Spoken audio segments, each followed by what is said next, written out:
Salut tout le monde, j'espère que vous allez bien, le roi est de retour, Cristiano Ronaldo est de retour, il a montré ce que c'est d'être un vrai GOAT. El Nasser bat El Wihda 4-0 et CR7 a inscrit un quadruplé. Oui, vous avez bien entendu, c'est bel et bien un quadruplé. Je veux bien qu'on me dise que c'est le niveau en Arabie Saoudite, mais c'est pas du tout lié à ça, c'est juste le niveau de Ronaldo et ce qui lui reste comme qualité. Il suffit de le mettre face au gardien et la plupart du temps, il en sort vainqueur de ce duel, c'est aussi simple que ça. Quand il n'a pas réussi à marquer, certains ont osé dire qu'il n'a pas le niveau de l'Arabie Saoudite. Et maintenant qu'il en colle 4, on dit que ce niveau est trop bas pour lui, soyons sérieux. Récemment, j'en ai vu beaucoup des triplés, mais des quadruplés, ça fait un bon moment que j'en ai plus vu, donc ne soyez pas de mauvaise foi et reconnaissez que ce type est juste trop fort. Le plus impressionnant avec Ronaldo, c'est à quel point il prend à cœur ce nouveau challenge. À chaque but, il le célèbre comme si c'était la quête de sa vie. Il travaille et il continue de travailler pour maintenir un tel niveau à 38 ans. Évidemment que chaque but et chaque bonne performance lui apporte énormément de bonheur et chaque raté le met dans un état de colère et de tristesse. Ça montre juste qu'il continue de faire son maximum pour rester au plus haut niveau et personnellement ça m'a rendu heureux. J'ai célébré chaque but avec le GOAT, il nous a proposé 3 sous qui ont fait vibrer tout le stade et sa mythique nouvelle célébration qu'il a commencé à la fin avec Manchester United.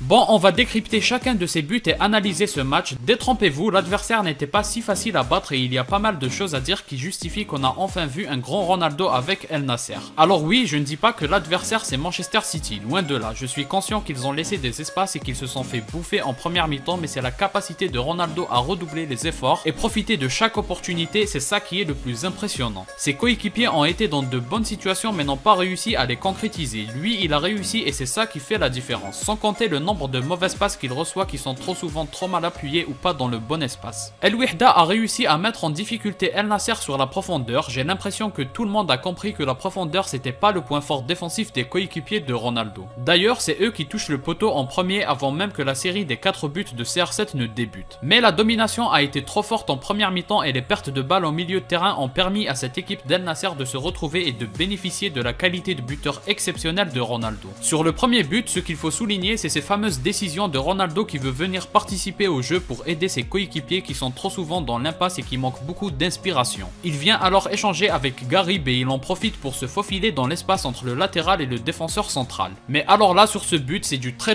haut niveau. Oui d'accord, la défense doit être plus resserrée, mais il faut aussi dire que la qualité du contrôle orienté en pleine course est juste exceptionnelle. Le placement et l'attente de la passe pour ne pas être hors jeu est aussi bon et bien sûr on n'oublie pas cette finition puissante du pied gauche. Je crois bien qu'il a un des meilleurs pieds gauche au monde.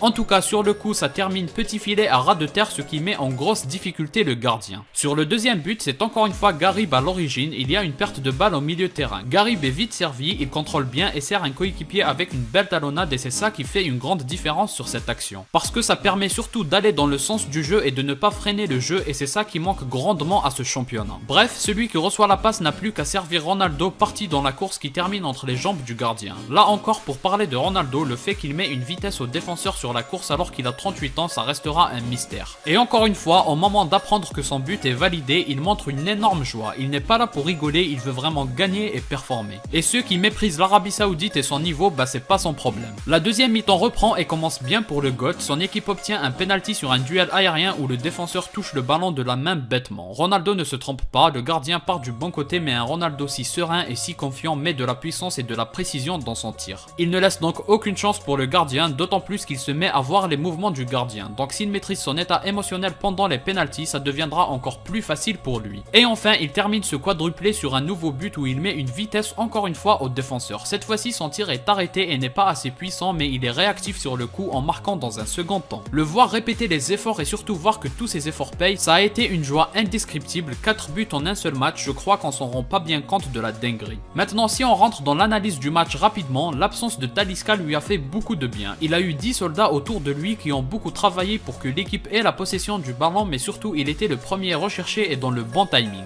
Les adversaires lui ont facilité la tâche en lui laissant de l'espace en pensant qu'ils auraient le temps de le rattraper, mais non, Ronaldo est encore un buteur de niveau mondial et il ne pardonne absolument rien. Globalement, El Nasser a dominé la première mi-temps mais a beaucoup galéré en deuxième mi-temps pour avoir le pied sur le ballon. L'entrée des joueurs a beaucoup aidé et Ronaldo était même proche de mettre le 5e but. Il a même eu 2 occasions nettes en fin de match pour ça. L'une où il a cherché à offrir un but à son coéquipier et donc on ne peut pas le lui reprocher, mais s'il avait armé avec le pied gauche, on serait sur un quintuplé. Et ensuite, un peu plus tard vers la toute fin de match, sur une touche, on le trouve encore une fois dans la profondeur. Mais il est trop excentré pour mettre le but. Peut-être que s'il avait tenté de tirer au-dessus du gardien, ce serait passé passé, mais là c'était compliqué. En tout cas, très gros match de CR7, un vrai kiff de le voir heureux et mettre autant de buts sur un match. Le spectacle n'était pas si désagréable à suivre avec moins d'erreurs que d'habitude. D'ailleurs, tous les prochains matchs de CR7 sont à suivre gratuitement sur le Twitch de RMC Sport. Si vous avez aimé, laissez un like, un commentaire, un partage et un abonnement pour me soutenir. Moi je vous dis à la prochaine, portez-vous bien.